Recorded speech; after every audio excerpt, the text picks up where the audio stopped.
Yes, yes. There was a lot of, kind of like, lifestyle that wasn't rewarding. It wasn't as positive as it needed to be. Yeah. Man, your parents were also intentional in their parenting. So my mom was like, you gotta go. You gotta go. So as soon as I would land in ambush, she would try to look for the money as much as possible. Just go. Yes.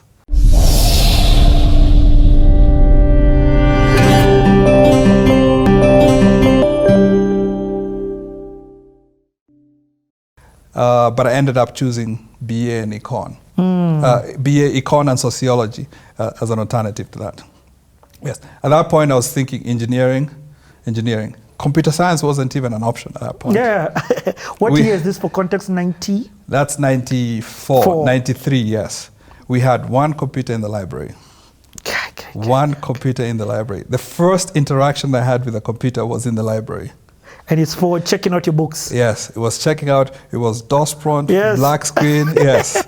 And once in a while, I would click on something that would be like a thing moving to the side. We're like, oh man, it's, yes. MS-DOS. MS-DOS, yes, yes.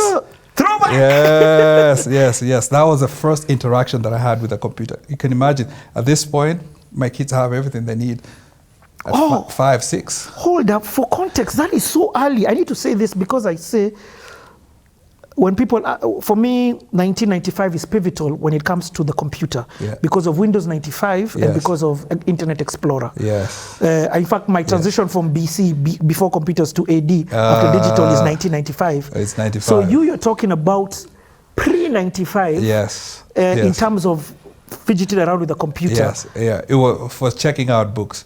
It wasn't the main one. So we still had the cards, the old school cards.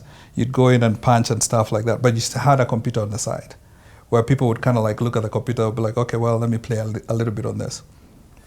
Yes. The power also of what you've said. So what you do with your life today the career did not exist when you were in high school and even say finishing campus. Yes. So after high school, I did something called ACP. People recognize it. It's similar to IDPM. You did, it was 3 levels. It was certificate, diploma, and then advanced diploma. Where did you do it? A college called ACS in downtown Nairobi, some development house. So you stayed in Nairobi? I stayed in Nairobi, yes. Who did you stay with? My auntie. Okay. Yes. So, and that's another whole story. It's like, so after graduating... Bro, by the way, this is CTA. Here's where you tell the whole story. Yes.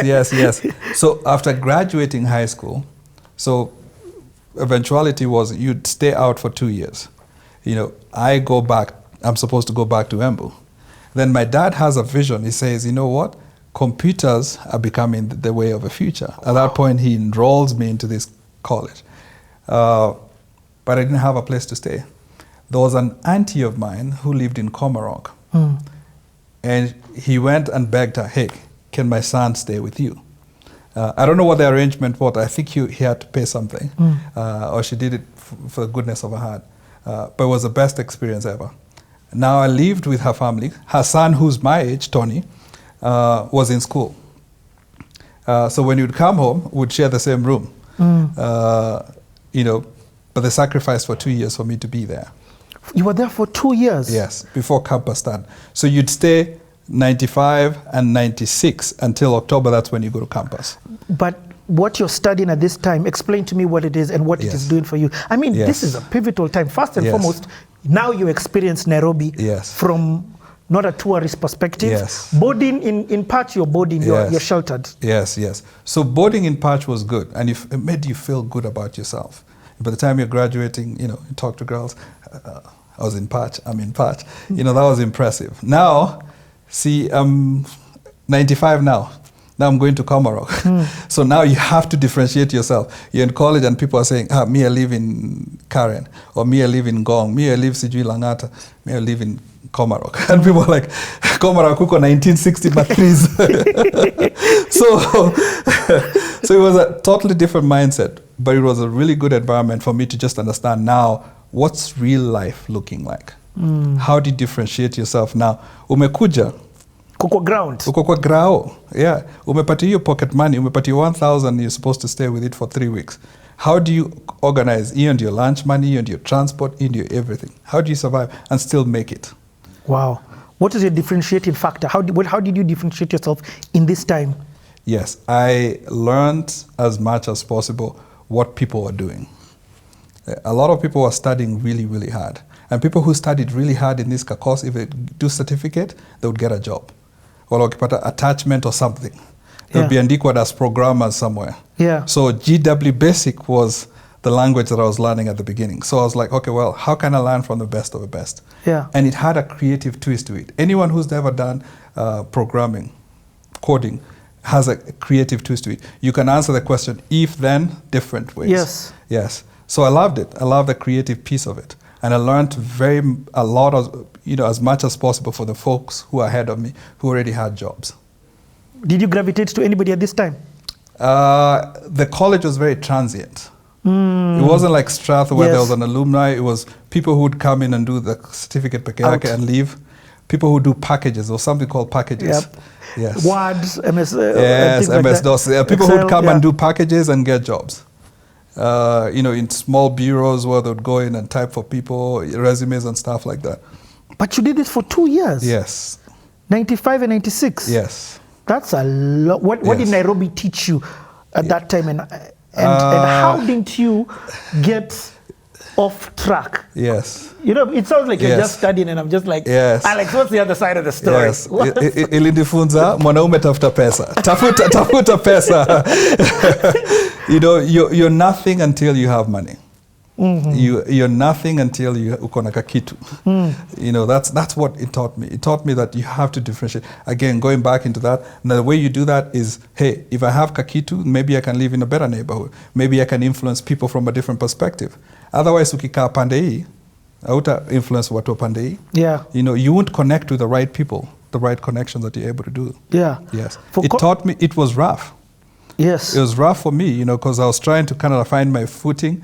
Hey, I was a Pacherian, then all of a sudden, environment. Let's be real here. For context, Komarok isn't the shinier side of Nairobi.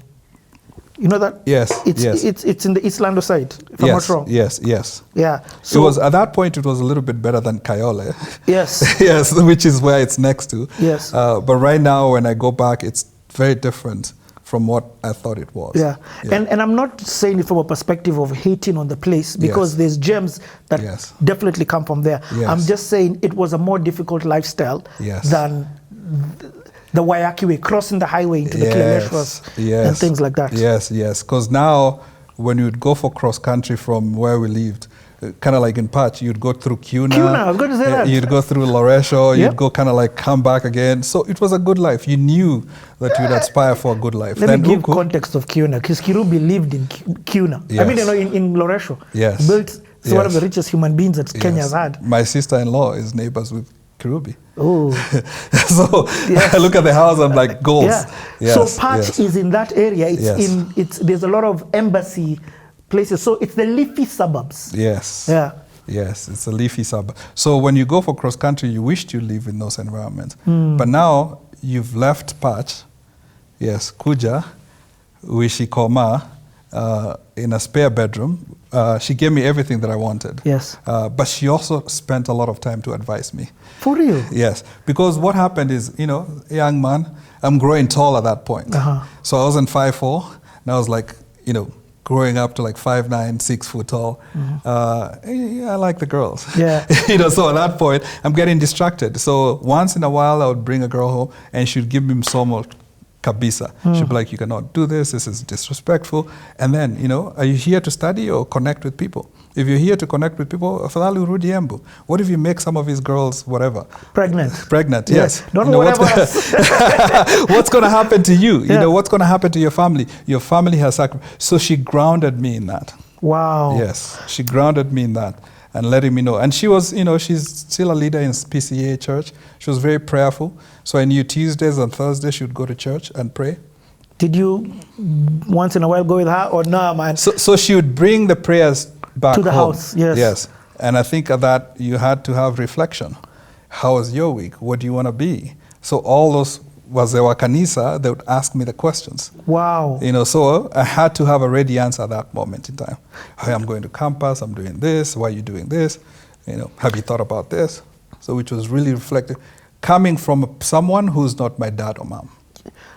Alex, man, your story is filled with gems that sometimes I'm so happy when they pop out so that we don't miss them. Yes. The environment that you are in was every reason for you to go in a different light. Yes. Let me just paint a clear picture. Yes.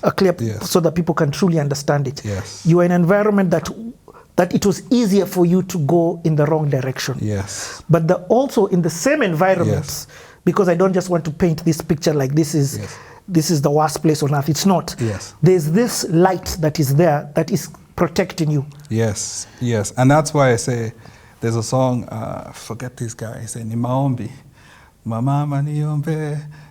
He's part of Sauti Sol. Bien. Not Bien, the other guy. Savara. No, not Savara, the guy from Embu. He sings a song and he says, and he plays behind a pickup and he says, Mama niombe, ni maombe. Oh, I know the guy talking about my guy. Ben Sol, yes. Sol, yeah. He sings that song and Suda. I say it. Yeah, Suda, yes. And my mom is very prayerful. And I think my direction has been shaped with a lot of that. Gems along the way that just steer me towards the right direction. Yes. I'm not forgetful of that. Man, thank you to the lady that you stayed with. Mama Tony, yes. Mama Tony, yes. Yeah. Best experience ever. For her to sacrifice, for me to be in that house, it means a lot. And I thought you were going to tell me, people do packages in 6 months, 2 years. Yes. Of course, you're going home some holidays. Yes. But for the most part, I stayed there. So one thing that also my mom didn't want me to do is go back to Embu. Because Embu, at that point, is that people are eating veve. It's becoming very popular. So young people, what they would do is that all of a sudden they would get lost in this lifestyle. Mira. Yes. I don't want to call it a drug, but call it abuse, substance abuse. Yes. There was a lot of, kind of like, lifestyle that wasn't rewarding. It wasn't as positive as it needed to be. Yeah. Man, your parents were also intentional in their parenting. So my mom was like, you gotta go. So as soon as I would land in Embu, she would try to look for the money as much as possible. Just go. Yes.